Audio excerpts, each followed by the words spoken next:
मुफ्ती मुजीब रहमान जा बयान जी समात ला मुफ्ती मुजीब साहब जो यूट्यूब चैनल ज़रूर सब्सक्राइब कंदा। ॾिनो साहबनि खे उन टाइम खां वठी करे साहबा जी मुकमल जमायत साहबा ॾाढी कंहिं क़िस्म जो कोई बि जेको आहे मुठ बराबरि खां घटि न कराई। अल्लाह ताला तमामु मुस्लमान खे सम्झ नसीब अता फरमाई।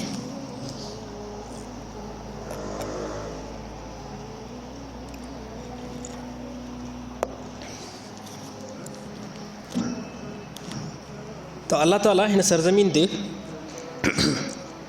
पैगम्बरनि खे अल्लाह ताला तमामु वॾी इज़त सां नवाज़ियो आहे। उन पैगम्बर खे उन पैगम्बरनि मां जंहिंखे अल्लाह ताला वॾी बादशाहीत ॾिनी उहो पैगम्बर सुलेमान अलैहिस्सलाम। हीअ ॻाल्हि यादि रही, सुलेमान अलैहिस्सलाम खे जेकी हिन सरज़मीन ते बादशाही मिली दुनिया में कंहिं बि इंसान खे एतिरी न मिली। अल्लाह ताला हुनखे जेकी उन ज़माने में बादशाही ॾिनी, उन ज़माने में जेके अल्लाह ताला शयूं सुलेमान अलैहिस्सलाम खे ॾिनियूं उहे हिन ज़माने में बि कंहिं मुल्क वटि कंहिं हुकूमत वटि न आहिनि। ॾिसो सुलेमान अलैहिस्सलाम जो जेको तख़्त हुयो न, उनखे असां मिसालियूं हिकिड़े जहाज़ जे मुशाबे जेको तख़्त हो उन तख़्त ते एट ए टाइम बंदा जेके वेहनि पिया न, हिकु ई टाइम ते बंदा वेहनि पिया 6 लख। दुनिया में अहिड़ो को हवाई जहाज़ आहे जंहिंमें एट ए टाइम बंदा 6 लख वेही सघनि? आहे साईं? मां 800 ताईं ॿुधो आहे। वॾे मरो जेको दुबई, असां दुबई ताईं असां यादि करे सघूं था, दुबई ताईं जेको जहाज़ आहे सऊदी ताईं आहे, एमिरेट जेको ॿुधो आहे उहो 800 900 साईं हाजी साहिबु तक़रीबन एतिरो या इन खां मथे बि आहे। 800 900 1000 बि हुजे। हिन ज़माने 1200 लॻायोसि। शायदि अमेरिका वारा अहिड़ा जहाज़ हुजनि जेके एतिरो खणनि, बाक़ी दुबई सऊदी पाकिस्तान इन मुल्कनि में जेके फिरंदा उहे एतिरा ई आहिनि। 800 खां 900 जेको खणंदा आहिनि।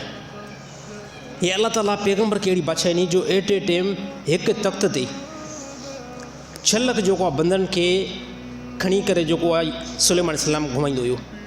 ऐं मंज़िल केतिरी तय कंदो? सिर्फ़ु सुबुह जे टाइम 500 मील जेको आहे सुलेमान अलैहिस्सलाम तय कंदो हुयो सफ़र जो।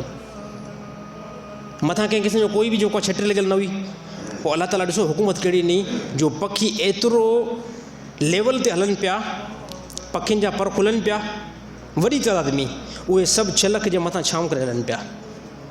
ऐं साम्हूं सॼो खुलियल हुजे, ॾिसो जहाज़ चौधारी बंदि हूंदो आहे, शीशा लॻल हूंदा आहिनि। जेकॾहिं अगरि जहाज़ जो हिकिड़ी बि दरी खुलियल हुजे न, जहाज़ तबाह। ॻाल्हि सम्झ अचे थी साईं?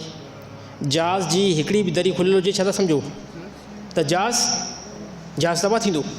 छाजे करे त एतिरी फास्ट में जेको जहाज़ हलंदो आहे न, इहा हवा जॾहिं अंदरि दाख़िल थींदी इहो शीशा भञंदो, मुकमल जहाज़ खे तबाह कंदो। त सुलेमान अलैहिस्सलाम जो जेको तख़्त हले पियो तमामु वॾी रफ़्तार में, जंहिं रफ़्तार में हले पियो, सुबुह जे टाइम 500 मील किलोमीटर खां मथे अथव। हिकिड़ो मील जेको आहे न, हिकिड़ो मील शरई मील जेको आहे न, उहो तक़रीबन 1.25 किलोमीटर या 1.5 किलोमीटर थींदो आहे अंग्रेज़ी किलोमीटर जे एतबार सां।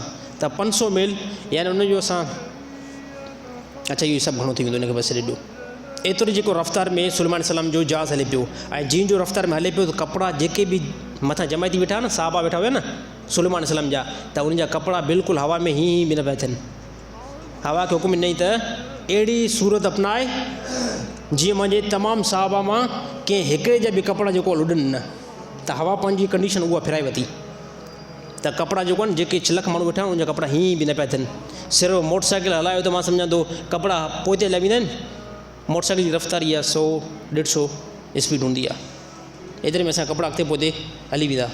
त सुलेमान अलैहिस्सलाम जो वाहिद इहो तख़्त आहे जेके 6 लख माण्हू एट ए टाइम खणे पियो, हिकिड़ी मंज़िल खां ॿी मंज़िल ते पहुचाए पियो, ऐं कंहिं क़िस्म जो कोई बि माण्हुनि खे तकलीफ़ न पई थिए। हिकिड़ो बंदो हेठि बीठो हुयो, परे खां ॾिसी करे चई सुबहान अल्लाह, अल्लाह ताला छा दाऊद अलैहिस्सलाम जो औलाद खे नवाज़ियो आहे। अल्लाह ताला छा दाऊद अलैहिस्सलाम जो औलाद खे नवाज़ियो आहे। त इहा ॻाल्हि जॾहिं उन कई सुबहान अल्लाह, अल्लाह ताला छा दाऊद अलैहिस्सलाम जो औलाद खे नवाज़ियो आहे, यानी इशारो कंहिं नहीं सुलेमान अलैहिस्सलाम जी तरफ़ नहीं। सुलेमान अलैहिस्सलाम दाऊद अलैहिस्सलाम जा पुट आहिनि, जे छा अल्लाह ताला नवाज़ियो आहे दाऊद अलैहिस्सलाम जो औलाद खे। त सुलेमान अलैहिस्सलाम वेठा हुया मथे फ्रंट सीट ते, ॾिठईं त इहो नूर जी हिकिड़ी तजली आहे जेकी मुंहिंजे तख़्त खां स्पीड में आसमान जी तरफ़ थी वञे, स्पीड में आसमान जी तरफ़ थी वञे। ऐं हुकुम ॾिनई, हवा खे हुकुम ॾिनई जंहिं बंदे इहो कलमो चयो आहे हिनखे फौरी तौरु मुंहिंजे तख़्त ते खणी वठि। त उहो बंदो हेठि बीठो हुयो, फौरी तौरु हवा हिनखे तख़्त ते खणी करे ऐं तख़्त जे मथां हिन हरमा खे रखी। हरमा ओॾो हैरान थी वियो त भेण हे अचानक छा थी वियो? त सुलेमान सलाम फरमायो तूं छा हिन टाइम चयो, तूं कहिड़ा अल्फाज़ हिन टाइम इस्तेमालु कया जेके मुंहिंजे तख़्त खां बि स्पीड में आसमान जी तरफ़ वञनि पिया। हिन बंदे जो साईं ॿियो कुझु बि न चयुमि, मां हीअं चयुमि सुबहान अल्लाह, अल्लाह ताला दाऊद अलैहिस्सलाम जी औलाद खे केतिरो वॾो नवाज़ियो आहे। चए तुंहिंजी इहा हिकिड़ी सुबहान अल्लाह मुंहिंजे हिन सुलेमान अलैहिस्सलाम जे तमामु तख़्त, तमामु मिल्कियत, तमामु बाशियत खां वधीक वैल्यू थी रखी।